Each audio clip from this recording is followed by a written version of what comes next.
The call came just after midnight. A calm voice, professional. "Mr. Hale, this is the head of security at the Lakeshore Grand. I'm afraid you need to come here. The cleaning staff found something horrifying in your wife's room." My hand went numb around the phone. For a second, I thought she was dead. 2 hours later, I was in the hotel lobby. My shirt stuck to my back. The air smelled like disinfectant and stale coffee. 2 officers stood waiting, faces carved from stone. One of them held a folder. "Sir," he said, "we have a warrant. We found items in your wife's room. They are alarming. Please look at this." He handed me a clear plastic bag. Inside was a photograph. It was me, asleep, and next to it, a small voice recorder labeled with my name and the date, every date she'd been away. That's when I knew. This wasn't infidelity. It was something worse.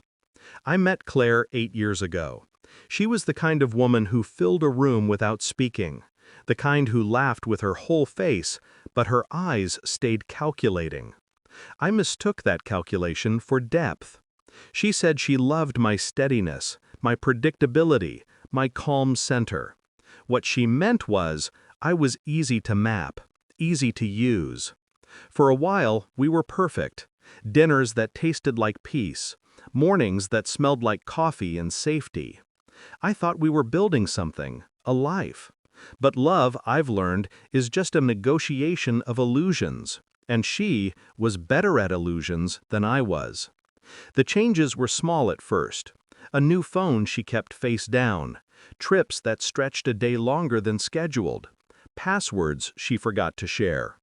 I didn't confront her. I observed, watched patterns, not emotions. She started to call me by my name, not the soft pet names she used before.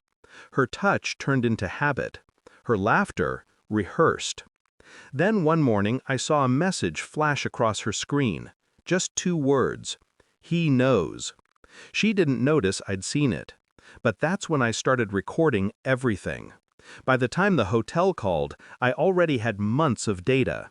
Transfers from my account to one I didn't recognize, emails to a man named Dr. Jonas Reed, and hotel receipts under her maiden name. Dr. Reed wasn't just anyone. He was my psychiatrist. The betrayal wasn't random. It was surgical. She'd been feeding him details about me, my habits, my fears, my vulnerabilities.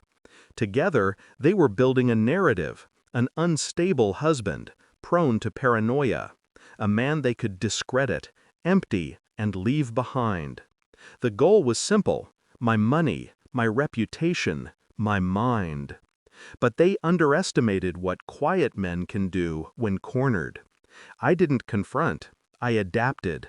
I stopped taking the medication Reed prescribed, the one that made my thoughts slow.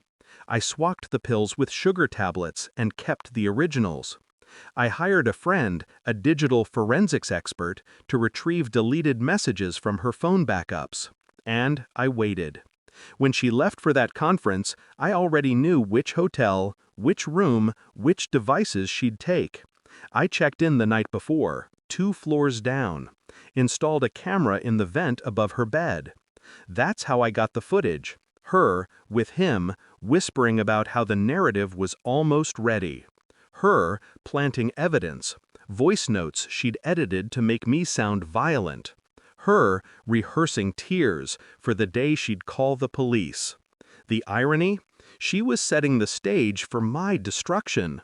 I just let her finish building it. When the police called, I played the role perfectly. Confused, scared, compliant. I looked at the photograph of myself and nodded as if I didn't already know. In my car outside, I sent the files to every board member at Reed's clinic. The recordings, the bank transfers, the footage.